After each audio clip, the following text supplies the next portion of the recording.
Hey, coucou, bienvenue sur mon podcast, c'est le troisième épisode, je suis hyper contente, ravie de te retrouver, ravie que tu prennes autant de plaisir à m'écouter.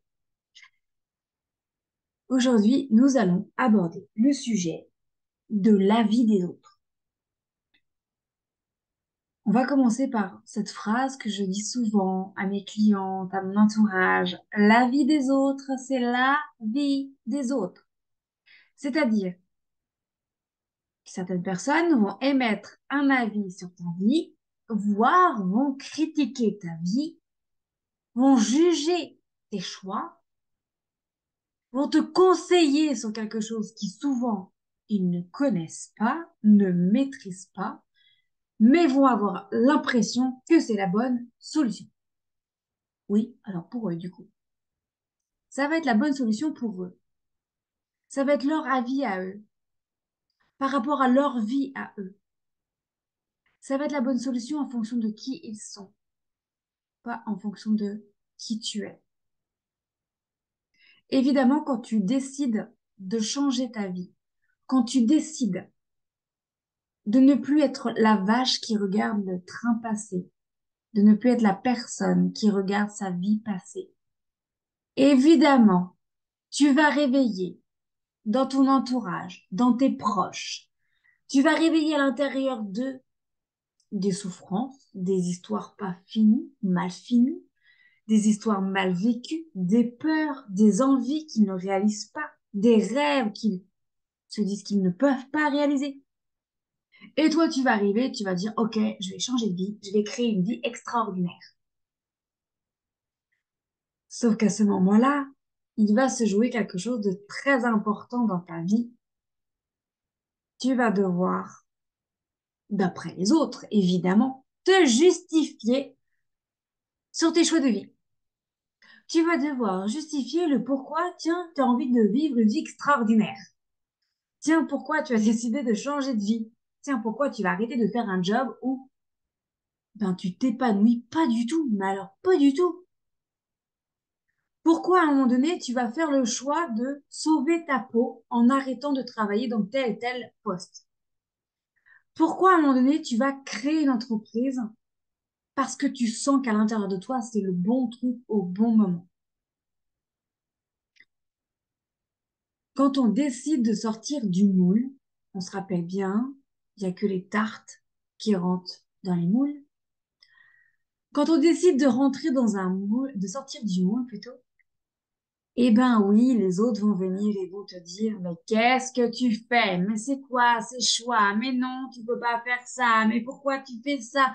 Mais attention, c'est trop risqué. Mais comment tu vas faire financièrement? Tu vas pas t'en sortir. Mais tu n'es pas raisonnable. Mais ce n'est pas possible. Ce n'est pas ça la vie. Oui, les gens vont venir, ton entourage, tes proches, et puis parfois des gens que tu ne connais pas, évidemment. Ça serait trop beau. Les gens vont venir juger tes choix de vie. Alors, mon conseil du jour, bonjour, quoi qu'il se passe, quoi qu'on en dise, quoi qu'on émette comme avis, trace ta route. Ne t'arrête pas parce que Pierre, Paul, Jacques et Gertrude, comme je dis souvent, pensent que c'est risqué, pensent que c'est pas le bon choix, pensent que tu ne sais pas où tu vas, pensent que tu es une mère inconsciente, pensent que tu es une épouse, je cherche le mot, pas du tout raisonnable, bien trop libre, bien trop exubérante, bien trop. Enfin, de toute façon, quoi qu'on en fasse, quoi qu'on en dise, tu seras jugé, tu seras critiqué. Alors, soit on te dira, ah oui, mais tu es trop belle. Ah oui, mais tu es trop moche. Ah oui, mais tu es trop riche. Ah oui, mais tu es trop pauvre. Ah oui, mais tu es trop grande. Ah oui, mais tu es trop petite. Et puis après, on va dire, ah mais oui, mais t'es trop heureux, t'es trop joyeux, t'es trop ceci, t'es trop cela. Voilà. De toute façon, tu seras toujours trop pour quelqu'un ou pas assez. Alors j'ai envie de te dire, il vaut mieux être critiqué pour quelque chose qu'on vit pleinement, hein. Il vaut mieux être critiqué pour une vie où on s'éclate grave, où on kiffe grave sa life, Plutôt que d'être critiqué pour une vie où grave on se fait chier, où grave on est triste, où on est en burn-out, où ça va pas, où on se dit mais c'est ça la vie, c'est ça, je vais devoir attendre les prochaines vacances pour vraiment vivre. Oui, mais j'arriverai aux prochaines vacances, je serai épuisée. Quand tu vas exprimer haut et fort ce que tu veux vraiment dans la vie, ce que tu sens qui vibre à l'intérieur de toi. Quand tu vas dire stop, ça suffit, je veux plus cette vie-là, c'est pas une vie pour moi. Je ne veux pas subir ma vie, je veux la vivre. Je veux me dire que chaque jour est le dernier et le vivre pleinement. Quand tu vas émettre cette chose-là, quand tu vas la dire haut et fort, oui, ton entourage va te juger. Évidemment, il y a des gens qui vont te soutenir, mais ils vont avoir quand même peur. Tu vas voir d'un côté, c'est bien, tu as raison. Mais en même temps, est-ce que c'est risqué? Est-ce que c'est une bonne idée? Je vais te donner mon exemple. J'étais fonctionnaire. Ah, la fonction publique. Le fonctionnaire a c'est même pas un poste d'ailleurs, c'est un emploi, enfin un taux horaire, un salaire garanti à vie. D'ailleurs, quand on creuse, c'est pas vraiment le salaire qui est garanti à vie. C'est juste que tu as un pied dans la fonction publique et que, bon, on doit te trouver un job. Quand tu commences à gratter dans la fonction publique, tu découvres que tu n'as rien de garanti à part le fait d'être dans la fonction publique, hein. Donc, quand tu es fonctionnaire, tu ne quittes pas la fonction publique. On ne démissionne pas de la fonction publique. Alors, voyons quand même. Quand j'ai annoncé que je quittais la fonction publique, que je prenais une disponibilité pour me rassurer un petit peu, pour calmer tout le monde aussi, soyons très honnêtes. Mes parents, qui m'aiment profondément, hein, me soutiennent tout le temps, quoi que je fasse, ont eu très très peur. Ils se sont dit, mais ça va pas, mais qu'est-ce que tu vas faire, mais est-ce que c'est une bonne idée, mais ça va pas, la fonction publique, t'as un salaire garanti, enfin, c'est une sécurité de l'emploi. Et là, je leur ai répondu, mais moi, je sauve ma peau. Moi, à l'heure actuelle, donc à ce moment-là, j'avais de très gros problèmes de dos. Et je leur ai dit, mais là, je sauve ma peau. Et quand un an après, je leur ai dit, je démissionne de la fonction publique. Donc en fait, j'ai même plus de parachute de la fonction publique. Parce qu'entre-temps, je m'étais rendu compte qu'en fait, vu que ça faisait plus d'un an que j'étais en en disponibilité, en fait, si je revenais de la fonction publique, on pouvait me mettre n'importe où.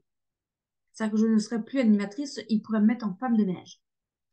C'est-à-dire que ton poste est garanti les 6 premiers mois de ta disponibilité. Passé 6 mois, ils te mettent où ils veulent. Donc en fait, tu n'as plus du tout aucun intérêt à revenir. Et ben là, quand j'ai dit que je démissionnais, rebelote. Ah, mais ça va pas, mais mon Dieu, si ça marche pas, ton entreprise, etc. Blablabla, blablabla, blablabla. Une chanson qui s'appelle Des paroles, des paroles, des paroles. Voilà. Aujourd'hui, personne ne me dit, mais Cécile, est-ce que ce n'est pas risqué? Non, parce que tous les jours, je fais des choix risqués. Et tous les jours, tout le monde découvre que, en fait, je m'éclate. Je m'éclate. La seule chose que tu as à faire quand tu prends un risque d'après les autres, c'est de t'éclater, de vivre ta vie à fond pour dire, regardez, j'ai pris des risques, mais aujourd'hui, mais quel bonheur, quel bonheur. Hier, j'étais en train de promener mes chiens, donc l'un après l'autre, en plein milieu de l'après-midi. Et mais une immense gratitude. Je me disais, mais quelle joie, quel bonheur, tu te rends compte, on est en plein milieu de l'après-midi. Il fait hyper beau, je suis en train de me promener. Mais qui peut faire ça? Qui a cette opportunité de faire ça? Qui a l'occasion de promener son chien en plein milieu de l'après-midi et de se dire que la vie, c'est vraiment hyper joyeux, hyper sympa, hyper... Que du bonheur. Eh ben, je vais répondre à cette question. Qui peut le faire? Tous les gens qui ont pris des choix, qui ont pris des décisions et qui se sont rattachés à ce qui vibrait profondément en eux et qui ils étaient. Pas ce qu'il était bon de faire. Pas de rentrer dans le moule de la société. Pas de rester fonctionnaire parce que quand on est fonctionnaire, on ne quitte pas la fonction publique. Aujourd'hui, les hommes et les femmes qui peuvent bénéficier de leur temps comme ça leur chante, avec qui ça leur chante, de la manière qui les met en joie, sont des gens qui, à un moment donné, dans leur vie, ont pris des risques. Oh mon Dieu, les risques, ça fait peur. Oui, plus tu prends de risques, plus tu as une opportunité de créer une vie extraordinaire. Évidemment, rien n'est sûr. Rien n'est garanti. Mais crois-moi, une fois que tu as fait ce choix-là, mais tu kiffes ta vie, tu t'émerveilles chaque jour et tu dis waouh. Alors oui, quand j'étais fonctionnaire, j'avais un salaire tous les mois qui tombait. Mais je trouvais que je le payais cher, ce salaire. J'avais une santé très catastrophique, pour être poli.